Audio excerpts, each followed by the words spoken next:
Terima kasih Anda masih bersama kami. Informasi selanjutnya, cegah meluasnya wabah PMK hewan ternak, ribuan dosis ditambah PMK Lombok Tengah dan akan segera disalurkan ke peternak. Sekitar 2 pekan lalu, Kesehatan Hewan Dinas Pertanian Kabupaten Lombok Tengah telah melakukan vaksinasi ternak yang terpapar PMK di beberapa wilayah desa ataupun kelurahan di Lombok Tengah.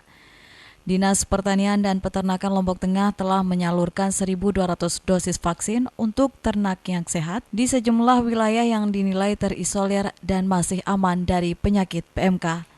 Meski 1.200 vaksin telah habis, stok vaksin kembali ditambah dengan jumlah 3.200 dosis vaksin. Namun penyaluran vaksin ini belum bisa dilakukan lantaran dinas masih mengidentifikasi lokasi. Kepala Dinas Pertanian dan Peternakan Lombok Tengah menjelaskan kendala vaksinasi sendiri berkaitan dengan letak geografis lokasi vaksinasi lantaran wilayah terisolir sehingga akses untuk ke lokasi tidaklah mudah. Ya, sekarang ada tambahan lagi. Dari kemarin sudah 600, 800, mau ada tambahan 3.200 untuk tahap yang ketiga. Kendala kita apa ya? Kendala vaksin ini pola sebarannya gini. Vaksin itu kan menyasarkan pada ternak yang belum sakit. Sementara itu untuk obat PMK yang juga dipastikan habis dalam waktu dekat dan pengadaan obat untuk obat vaksin dan pedet. Dari Lombok Tengah, Emma Widiawati, iNews melaporkan.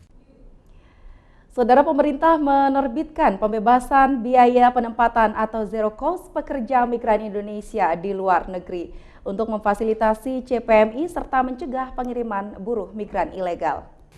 Pasca diterbitkan pembebasan penempatan biaya penempatan calon pegawai migran Indonesia atau zero cost membawa angin segar bagi Asosiasi Pengusaha Pekerja Migran Indonesia NTB setelah dibukanya pengiriman PMI ke jiran Malaysia karena warga Lombok yang bekerja di negara tersebut bekerja di sektor ladang sawit.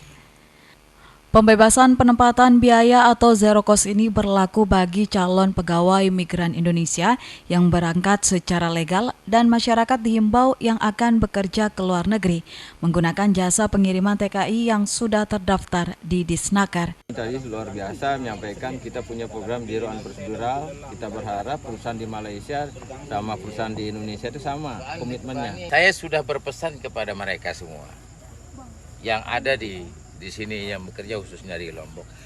Jangan sampai lari dari tempat mereka bekerja di sini. Sebab kalau dia lari dari sini, otomatis dia menjadi TKI ilegal.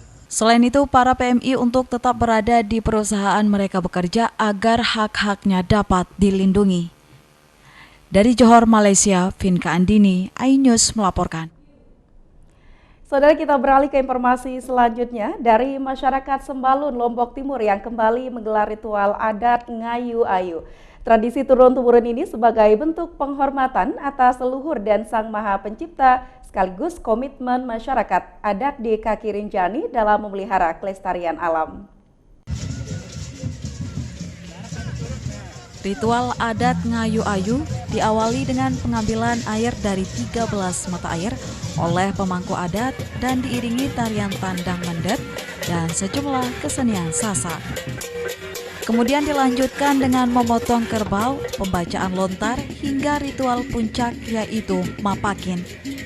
Ritual mapakin dimulai dengan pelemparan topat dalam 3 tahap oleh tokoh adat yang melambangkan kesempurnaan sholat 5 waktu, kesempurnaan bulan purnama, dan melambangkan 25 nabi dan rasul. Ritual Ngayu Ayu kemudian diakhiri dengan perang pejer atau perang penolakan bala dan penumpahan air dari semua mata air di Kali Pusuk sebagai simbol penyatuan bumi, air, hutan, dan alam lingkungan. Ngayu Ayu diartikan masyarakat setempat sebagai upacara mengumpulkan air dari 13 mata air dengan tujuan menjaga marwah leluhur, tolak bala, dan memelihara keutuhan bumi Sembalun. 128 masih ketika berdirinya desa Sembahulun. Setelah itu terbentuk menjadi desa, ada peperangan. Setelah peperangan itu maka diadakanlah sebuah upacara adat Ngayu Ayu. Termasuk dalam prosesi adat mapakin tadi itu melambangkan melawan semua jin-jin jahat atas peperangan melawan jin-jin jahat itu mau memusnahkan bibit padi merah yang ada di Sembalun Bumbung. Tradisi yang digelar 3 tahun sekali ini menjadi daya tarik wisatawan. Raja-raja Nusantara dan raja dari sejumlah negara hadir menyaksikan ritual ini.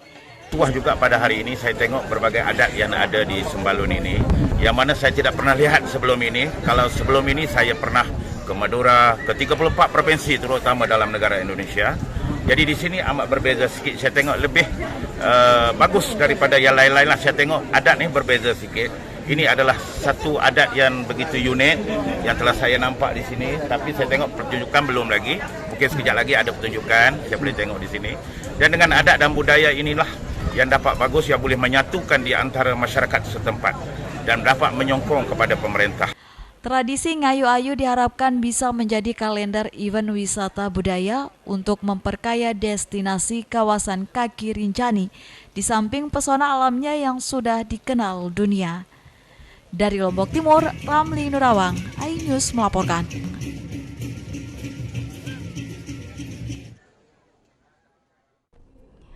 Ya, saudara, informasi lainnya dapat kami hadirkan untuk Anda setelah jeda berikut ini. Tetaplah bersama kami.